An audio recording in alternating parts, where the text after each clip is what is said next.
Welcome to the Self-Publishing Tips and Tricks Show, a series designed to give you insight into the world of self-publishing and marketing your books. Featuring your hosts, Shannon, the author behind the pen name S.C. Huston, Ben Pick, and Jamie, writing under the pen name J.M. Chaley. Join us several times each month when we interview authors about their self-publishing and marketing journeys, talk to industry leaders, and discuss books about writing, self-publishing, and marketing. Hey everyone, I'm J.M. Chaley. We have a very special guest for today.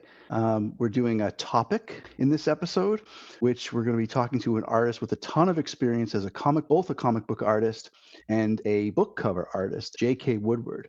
Before we talk to him, let's give some updates on whatever's happening in our lives. And as usual, we're recording this about 3 months in advance in March, but this episode will air July 15th, 2025. Yeah, I know we always do these in advance because of our schedules, but it works out best that way. So yeah, in July 15th, fingers crossed, I have finished fulfilling my Kickstarter, I'm hoping. There's been a few setbacks already, minor things, like my artist was supposed to have my artwork back to me on the 22nd, and he got sick, so I got it back today, and it needed some revision, so I just sent back my notes for revision. So that pushes off me getting a proof copy because that was going to go in the book, and that means I can't get a copy out to my backers until I get the proof copy. Now, it hasn't come through at this point. Kickstarter has not dispersed the funds, but it's supposed to be dispersed like tomorrow. So, but yeah, not too bad. And then I've got one file that keeps getting kicked back by Ingram Spark because I have 7 different versions of books that were bought during the Kickstarter. So it's like 7 different formatting that I had to do to send in, and one keeps getting kicked back. And so yeah, dealing with those. Hopefully everything is done by middle of July. Don't know yet, but I will be just coming back from a week-long vacation because, of course, the AuthorTube Writing Conference happens at the end of June, and like the week after, my brain is always mush. And so I'm anticipating taking a week off starting the second week in July, because that first week I send out all the emails to the giveaway winners and then respond back and forth, and then let the companies and the giveaway partners know who won their gifts or whatever. So that first week after the conference is quite long for me.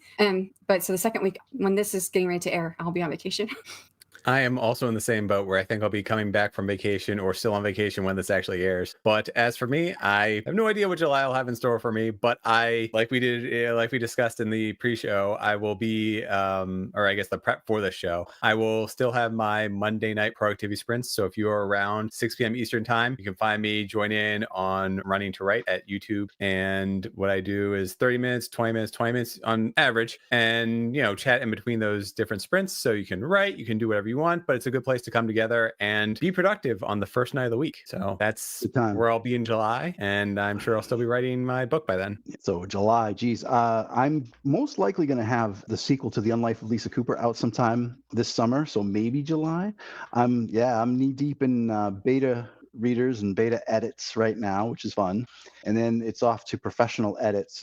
I'm not sure how long that's going to take. You never know. But I'm shooting for July, so I'm pretty excited about that. This is the second book in the Unlife of Lisa Cooper series, not including the prequels and all the other little side thingies that I have going on. You're shooting for a publication in July of the book, like the launch date? A release sometime in the summer. I mean, it might be August. I don't know. Okay, gotcha. It's too soon exciting to tell exactly. Yeah, I'm psyched about it. Yeah. Cover art by J.K. Woodward, by the way. So yeah, I'm stoked. And speaking of J.K., we're about to bring him in. And J.K. is a lifelong comic book fan who started a professional comics career in 2003. IDW, Star Trek Comics, Marvel, DC, Dark Horse, Boom, and Image Comics, as well as other companies and individuals for specialized commissions. A massively amazing resume. Hello. Welcome. Thanks for having me on. Thank you. Yeah, thanks for joining us. This is excellent. If you guys haven't guessed, I know JK, in beyond the internet in the flesh. So it's awesome to have you on the show. Do you want to take a moment and tell us a little bit about yourself and cover anything that we missed? Oh, sure.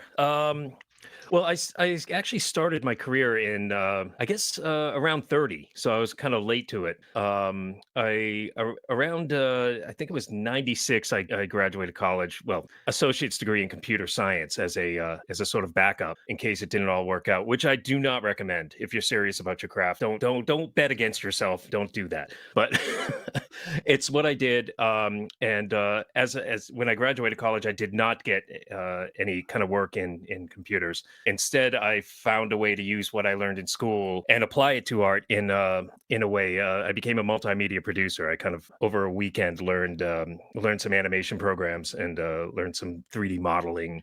And while I was doing this, I was still painting more as a hobby, but I ended up in some galleries in North Hollywood at the time I was living in Los Angeles. And that led to some German tourists that I met happened to be in town. And one of them was a record producer.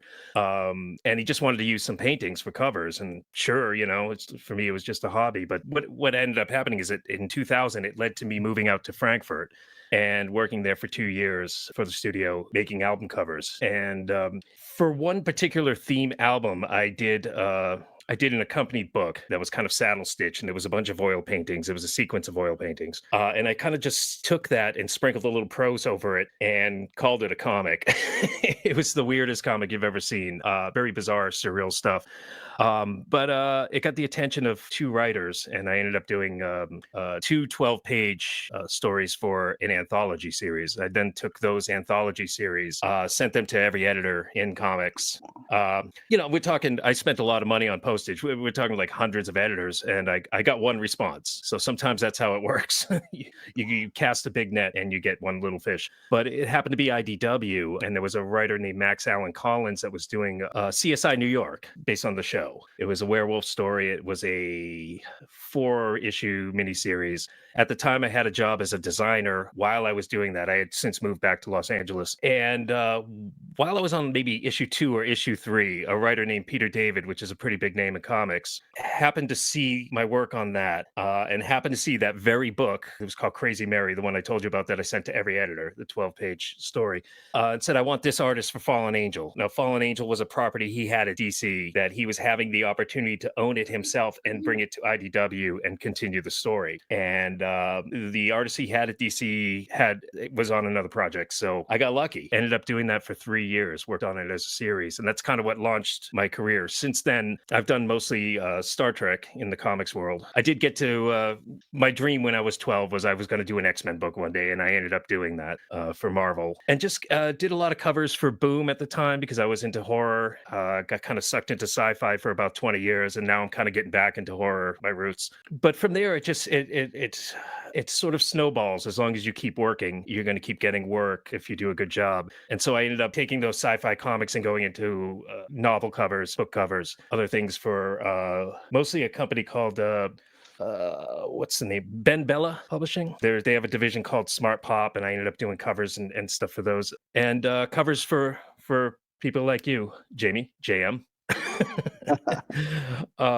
But that's pretty much the origin of the career. It's just sort of a story of determination and spending lots of money before you make lots of money.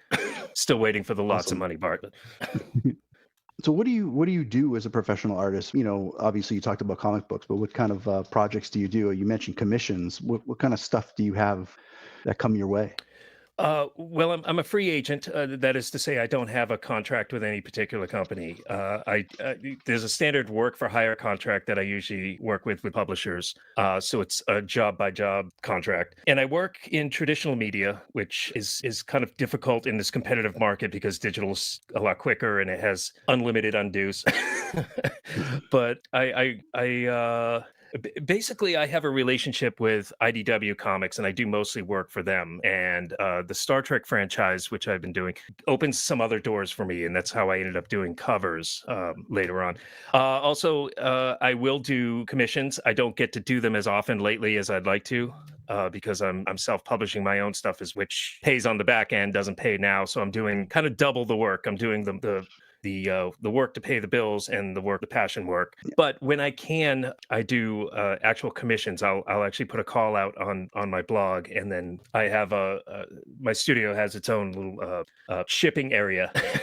And so I will, when I do commission work, I usually do it quarterly. So I'll take a small list for the quarter, and until that list is done, I don't take any more. Oftentimes with commissions, what happens is you'll be waiting on an artist commission for years, and I try to promise them within 3 months, because I'd get overwhelmed if I knew I had a big list that was years long. But that's basically it. I get up at usually 5 a.m. and work till about 10 p.m. Lately. So we're talking 100-hour weeks, but it's in this business, it's sort of you make the hay while the sun is shining, because something like COVID could come along and then you're not working for months. So it's pretty much absorbs your whole life for a while, and then you have like this vacation you didn't ask for later. Yeah. Wow. I feel that that's like most artists, that whatever field we're in, we work really long hours. I mean, I do. I'm on the computer constantly. So, Yeah, it's a lifestyle more than yeah. just yeah. So the next question we have for you is, what mediums do you use? But and I know you talked about painting, which would, Yeah. I'm curious what mediums you use for that. But you probably also do things in certain graphic design programs as well, I'm assuming. So like what programs do you also use along with that?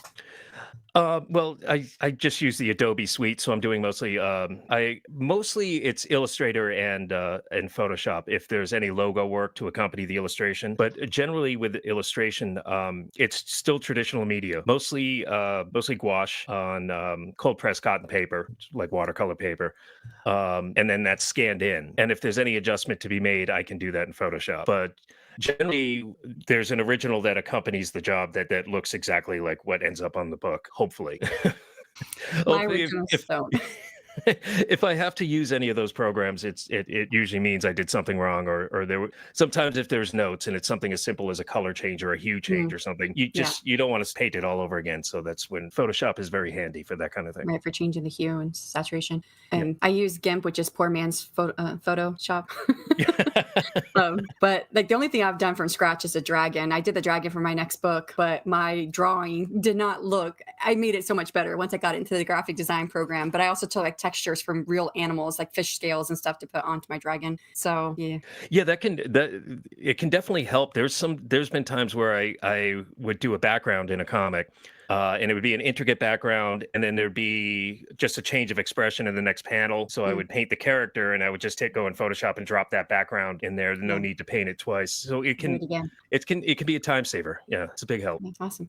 So when you do painting, you said you did it with the watercolor or on watercolor paper. Have you ever done any other mediums? Or if I was not a writer, I'd be an artist. I don't know enough about it, but I've done paintings. I've had some people offer for my paintings, but I've never been able to sell them.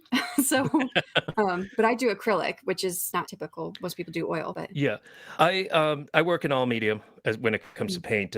So like generally for commercial work, I prefer gouache because it dries faster, and you can reactivate it and do blends where you can't do that. Once acrylic dries, it's dry. Yeah, it's done. I think that's why people like oils, because oils stay wet for a long time. Yeah, there's a lot more you can do with that, and you can do that to an extent with gouache. And gouache can also be used as a watercolor. It's sort of an all-purpose medium. That's the reason it's been used in advertising before the days of Photoshop. So that's something I prefer for commercial work. But when I just have an afternoon to myself, and it does happen once in a blue moon, I stretch some canvas and I do oil paintings because that's where it all kind of started for me. When you're working with writers, how specific do they need to be for you to create the art that they're looking for? And this could be for your comic covers, your interior art, or your book covers.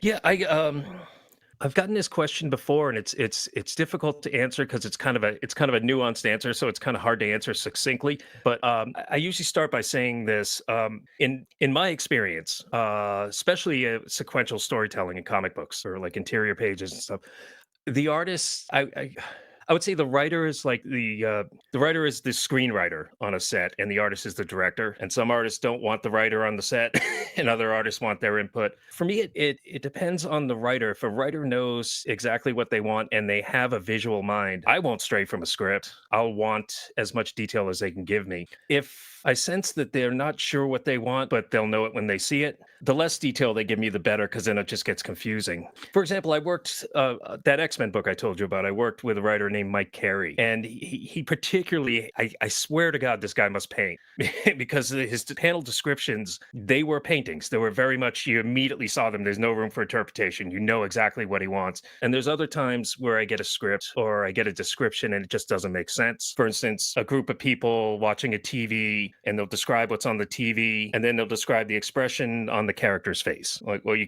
either show the screen or the character's face. You can't see both.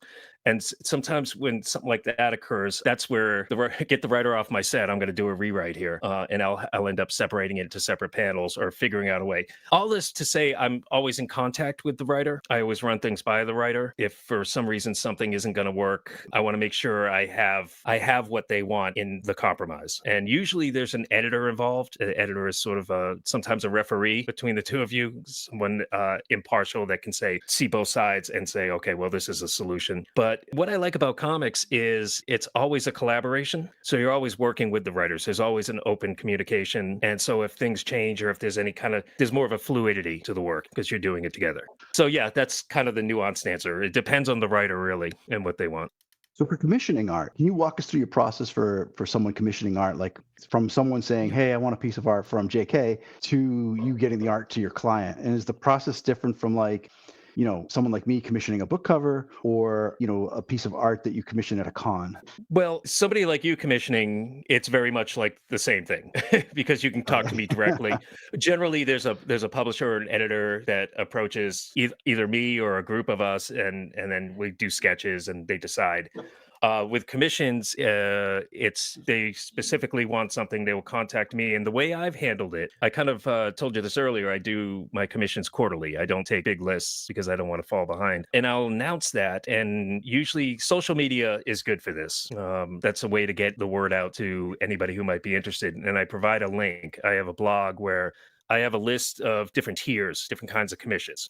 12 by 18 full painted, 12 by 18 black and white grayscale, 9 by 12 full body or just bust, that kind of thing. So there's different price ranges and different commissions they can choose from. And then the rest is just talking to them directly through email. So once they choose that, I find out exactly what they want. And sometimes there's a back and forth. Sometimes, again, it's very clear what they want. And then I have an invoice system that I use through PayPal, and I invoice them, get paid upfront because you're buying my time, and then I do the commission. And usually, like I said, I guarantee within 3 months the commission is shipped. And then I contact them with a tracking number when it's on its way. And I usually send priority because the less time it's in the hands of other people, the better off we are, the less chance it'll get damaged and I'll have to redo it or refund the money. I'm a lot more organized than a lot of comic artists I know because usually it's a little more casual than that. Usually you'll get your commissions at conventions and they'll make a list there. Or if they do take commissions, it's like if you have their contact information, that they don't really have a system. And then, but I find it works better this way because then I don't forget anybody. I keep track of it. I literally print out my invoices and have a stack of it near my drawing desk. And then when I have time, I just kind of whittle away at that stack of paper. So for our listeners who are new to self-publishing and, looking to possibly hire someone like you in your position, what would you say is the most critical aspect to focus on to ensure their project's success? Timeline and promotion. Basically, just because you're self-publishing, you shouldn't think that you don't have a deadline. You should definitely set a deadline for yourself because projects, self-publishing, it has a way of taking a back burner to everything else if you let it. So it has to be a priority. I always, when I work on something that it's not for a client and I'm not getting a paycheck, but it is something I want to get done, I set a timeline, or else it wouldn't get done. So you're still working under a deadline. Very important. Promotion. There's so many ways to do that now. It's gotten so much easier than say 20 years ago. Social media, definitely have a website, definitely. And if not that, at least a blog where you can talk about your projects coming out, somewhere where they can get news, because you can't just say it all on Facebook. You need like a central location for everybody to go to, and keep promoting it. For me, I promote most of my stuff through conventions. So I get invited to a lot of conventions because of my work in comics. So anything I'm working on there, it's if I'm doing a panel, and sometimes there's like 20 people out there, sometimes there's thousands, but always plug the book. Always plug what you're working on. So talking about promotion, when you are working with an author, and you're working with Jamie, do you you guys doing any cross promotions with each other? JM Jelly is like, hey, this artwork is from JK Wood, I don't know how you say your last name, Woodward. Woodward, yeah. Okay. And then maybe you say something too, because I hadn't hired an artist for my first Kickstarter, and he put it on his ArtStation site and even put the link to my Kickstarter and everything on there. So how do you suggest things like that? Oh yeah, I'm always promoting Jamie's book in social media or elsewhere. If somebody asks what I'm doing, I mention his name. Anytime I'm working on a project that's kind of my brand, you're gonna get another promoter. And yeah, Jamie does the same thing. Yeah, I share JK's posts and stuff like that, and it's it's stuff that's official, but we scratch each other's backs. Yeah, it's very important to it's a tough industry. It's very important to promote not just projects you're on, but if you think somebody's talented and they get a project out there, help them out. And it's the easiest thing to do, and I'm always doing it. I'm always sharing everything. Yeah. We all know the expression never judge a book by its cover, but how important do you think a book cover is in regards to somebody seeing it online or walking by it in a store and deciding to pick it up? Oh, I think it's very important. I mean, I think I don't know how old I was, but I remember the first time I bought a book and read a book, outside of comics, and it was very much from the cover. Like, what's this? That kickstarted my love of reading right there. I think it doesn't have to be a fancy cover, and I think some of the minimalist stuff works the best. I mean, I remember I picked up Catcher in the Rye. That wasn't a sexy cover. That was very kind of, but it was interesting. And I think it makes a big difference because a visual element is what's going to make you read. There's just so much to read out there that the visual element is what's going to make you stop. That or the title is going to get you to read the summary. It's going to get you to learn more about it. So I think that there has to be a visual element, and it could make or break it. I always liked when there's interior art in a novel, right above the chapters. Have you ever done interior art in a novel or a children's book? And if not, would it be something you were up for? Oh, I would love to do something like that, especially because I don't get to do much line work, and usually what you're describing is line work. I have done interior illustrations that weren't sequential storytelling art, that weren't comics. Basically, I did a Star Trek book of friendship, which was basically 50 illustrations, fully painted, and the book was just a kind of an analysis of all the different kinds of friendships on Star Trek that we see in every series. That kind of transcends it. And almost every page had an illustration, and I just loved it because it was more than just a cover. But I was part of prose, and it wasn't a comic. It was something different for me. We also did, I think the same publisher. We did and definitely same writer. We did a joke book, which I really enjoyed doing because I got to do sort of that 1970s, early 80s comic book style art, that kind of John Buscema, John Byrne, kind of thing. And it was actually it was a dirty joke book for nerds. It was called the Kana Sutra, CON. But it granted me the opportunity to do that kind of art style that I grew up with, and unfortunately I was introduced to the industry as a painter, so I don't get to do that anymore. Nobody wants that. They want the painted art. In this case, they wanted that, and it was a lot of fun. I have to say, the painted artwork covers for the old covers for the Wheel of Time series, I love those. I don't like the new ones that they made, but that drew me to wanting to read those books. Yeah. I mean, bad news on the new ones. They're on the verge of using the live actors visuals for it, which always is a mistake. It's the same thing they did with Game of Thrones, where they replaced fantastically done creative covers with just actor. Yeah, it loses something. Those old painted covers, especially we were Jamie. I think we were talking before about Boris Vallejo, and those classic oil painted covers. Those are the things that got me into reading science fiction and fantasy when I was a kid, because there's just something more imaginative there. Yeah, he did. I remember looking on Greek mythology. Oh, sorry. You're saying Greek mythology? I love Greek mythology too. Yeah, Boris Vallejo put out a book on Greek mythology. I think might have been him and his wife, and it was just all art, of all the Persephone, all these different Pandora, all these different oil paintings, and it was just gorgeous, the whole book. Nice. Yeah, his work has a way of like kind of putting you in the scene in a way that other artists don't. That's the kind of thing that to me sells a book, when I see that. Yeah. And then I think it was the Sword of Shannara series. I think it was called something else. And this, I Oh, the remember Elfstones of Shannara. well, the Yeah. Elfstones were the first one. second book, and then the Wish Song was the third book. But I think this whole series is called something. Maybe it was called the Sword of Shannara for the series. And in the third book, and the one that I had read, I was a kid. I was like 12 or 13 when I read it. And there was a drawing illustration inside of when Al-Anon dies. Sorry, spoilers. But yeah, and I was like, I just sat there and looked at that picture forever and cried because I didn't want Al-Anon to die. But yeah. I think the visual brings a lot to the writing, so for sure. Yeah.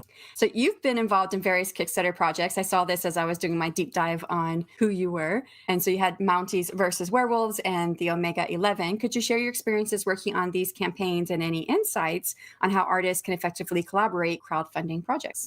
Sure. To be clear, I was a part of these Kickstarters. I wasn't running the Kickstarter. That's something I'll be doing later in the year, and that's going to be an experience. So I've been asking a lot of questions about this from people who have actually run them. But I've got lots of knowledge. I'm not saying the most experienced, but I'd like to share what I know if you want to ask. So. Oh yeah. I think as an artist working for them, don't be cheap because some of the best what are they called? One of the best things you can offer. What do they call them in Kickstarters? Like the different tiers, like The tiers. Yeah. Original art. You can get like a big lump of cash all at once So in other words, if Mounties versus Werewolves, I offered the original cover art, and that's like a quick $500 for the Kickstarter or whatever you choose to charge. I think the best thing an artist can do if you want to help out a Kickstarter is donate some of the original art if you work in traditional media. If you have an original, if you're working digital, obviously that can't be done. But maybe you could offer limited prints, but offer a little bit of yourself as a prize. Get people to loosen up their wallets a little bit. I drew my original map for my world, so I've offered that in both my Kickstarters, but they just get a copy of it. They don't get my actual map. Yeah. But it's a hand drawing. The other thing I heard about Kickstarter from talking to people is you definitely want to have a plan. You definitely want to consider every expense because a lot of people don't. I mean, I know shipping's added, but does that include the boxes? Does that include the material to ship? Does that include the bubble wrap? There's always something you forget. And so that was the first thing I was warned about because a lot of people get their money and then they go over when it comes time to ship. But so then they're paying people to do their Kickstarter. Yeah. Is there anything else I should know before that you didn't know when you first did it? Any hard lessons? Well, I had a spread Excel sheet that I received actually from a course I went through that figured out like all of that stuff. So you put in your shipping, you put in your separate like costs for shipping, like what the materials for shipping, you put in insurance for your shipping packages, and they had all this stuff built into it. And the one thing that I really liked from what that course taught me was that, and I don't think everyone does this, but every tier that you offer something, double the value. So if someone's buying your tier for $10, you should be offering them $20 worth of value. Mm-hmm. Mostly, you want to make sure this is mostly electronic because it's more expensive to do anything that's physical. And then you want to have an overall 50%, profit. You want to have a 50% profit margin. So for the tiers that are digital only, you're going to have anywhere between 75 and 85% profit margin. For those that you're shipping things, that's going to be like a 35% profit margin. So overall, it'll balance out to 50%. And if you can keep with that, you'll ensure you're not paying people to run your Kickstarter. Right. So, cool. Yeah. All right. So you just can't be organized enough. I'm very, very organized with it. Yeah. Yeah. Having ventured into self-publishing with works like Flesh Angels and These Things Happen, what advice would you offer to artists considering shifting into their own self-publishing journeys with their comics or graphic novels? Again, it's timeline and promotion. I think if we're talking comics, it's got a pretty good system in place with the direct market. But I don't know if everybody's heard the news, but Diamond Distribution, which is almost a monopoly. There's also Luna, but the future of that is uncertain at this point. But when I was doing this, you would do you do your comic and then you would pitch it to Diamond. And if Diamond carried it, it would end up in Previews Magazine and it would be in front of every retailer to possibly buy. And they would handle the distribution. You ship to them. You go right from the printer to them. And it really couldn't be easier because that gets you a worldwide audience, or at least a national audience. And it's really not that easy anywhere else. In fact, you get your orders before you go to press, so you can actually print what you need. It's almost like a Kickstarter. It's that same idea. I don't know what to say now that may just only be Luna, and it's hard to get a contract with them because there's so much content out there as far as comics.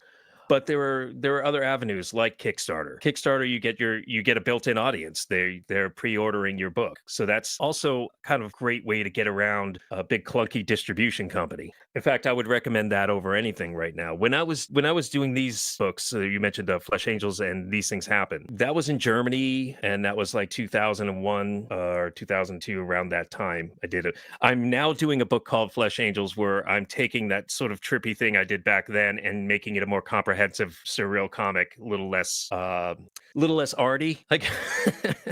But when I was doing it back then, I was going mostly local. I probably sold like 2,000 copies in Frankfurt, and then I brought them to Comic-Con, and it became a promotional device for me.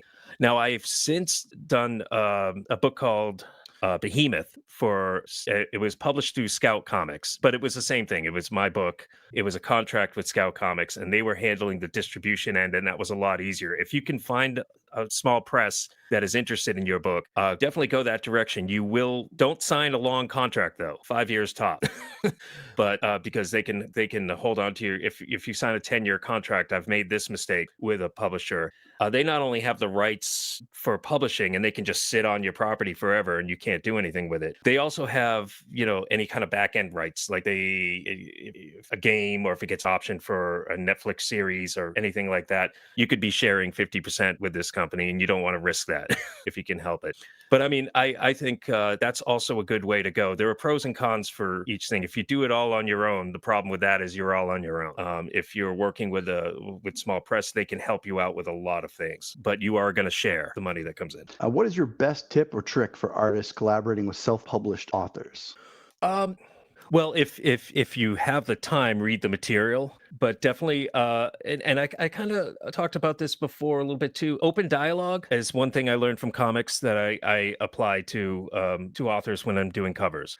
I know, Jamie, you and I talked on the phone for like an hour before I did the last cover, because there's more than just if you're working, like in your case, you had a description, you had an idea what you wanted for the cover, but beyond that, you want to understand the author and what they're going for, the themes, because that'll affect like palette choices. I immediately, after talking to you for just merely 1 hour, understood exactly what I was going to do with 1863, in that you discussed. I got the image right away of shadowy figures in the foreground and all the color in the midground, and I immediately knew right away that I was going to do that with blue tones in the foreground, and that happens while I'm talking to you. Your artist brain kind of kicks in while the writer's talking, so keep a dialogue open. What I would say. Yeah, and I have to say, on my end of it, when you sent me the first, I want to say pencil sketches, I was like, yep, that's it. Like there was no back. Like I've worked with other professional artists where I'm like, hey, can you just do this or change? With you, it was like, yep,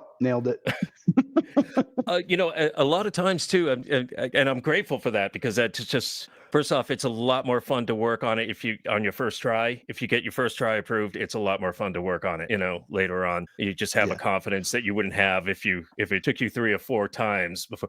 But oftentimes with the Star Trek covers that I'm doing now, I will just head them off at the pass and send them like 16 different sketches for ideas, because while I'm working on an idea, another idea sprouts up and another idea sprouts up, and I got to the point where my editor at IDW just asked me to please limit it to 5.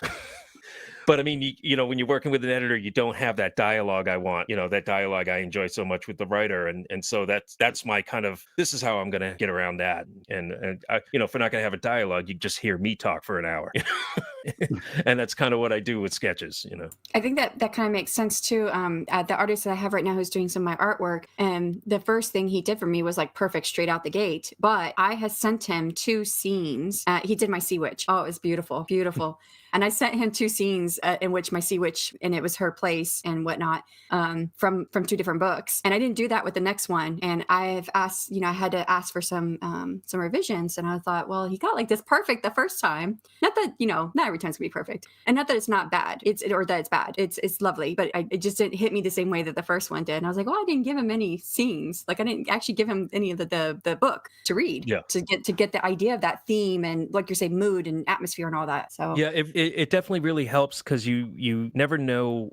You never know what you don't know, So Yeah. the more you can talk to the writer and kind of like just listen and absorb what they're feeding you. And like I said, your art brain does the rest. Yeah. If you've been doing this long enough, you're already thinking in visual terms or in painting terms. So just listen to the story and kind of absorb it. And usually, what you need comes out of that. So I think that's a good tip or trick for writers to take away, is that if they engage an artist to possibly offer a scene or something from the book or their story to help them get that idea of what is, because I know you can't talk to all artists. I think you being on the phone with Jamie, I've never been able to do that with any of my artists. So that's kind of interesting.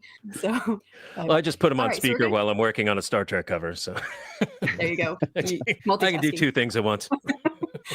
All right, so we're going to transition now from everything and all the great stuff you're able to tell us about, being an artist and working with self-published authors.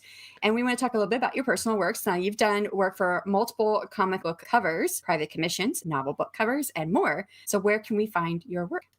Well, it's funny because I just put together an exhaustive bibliography, which it really needs to be updated. But I have a website, theartofjkwoodward.com, and there's on the menu there's a bibliography that'll literally give you everything from 2003 up till now that I've done in a list. With most of them have a picture of the cover, some of them don't.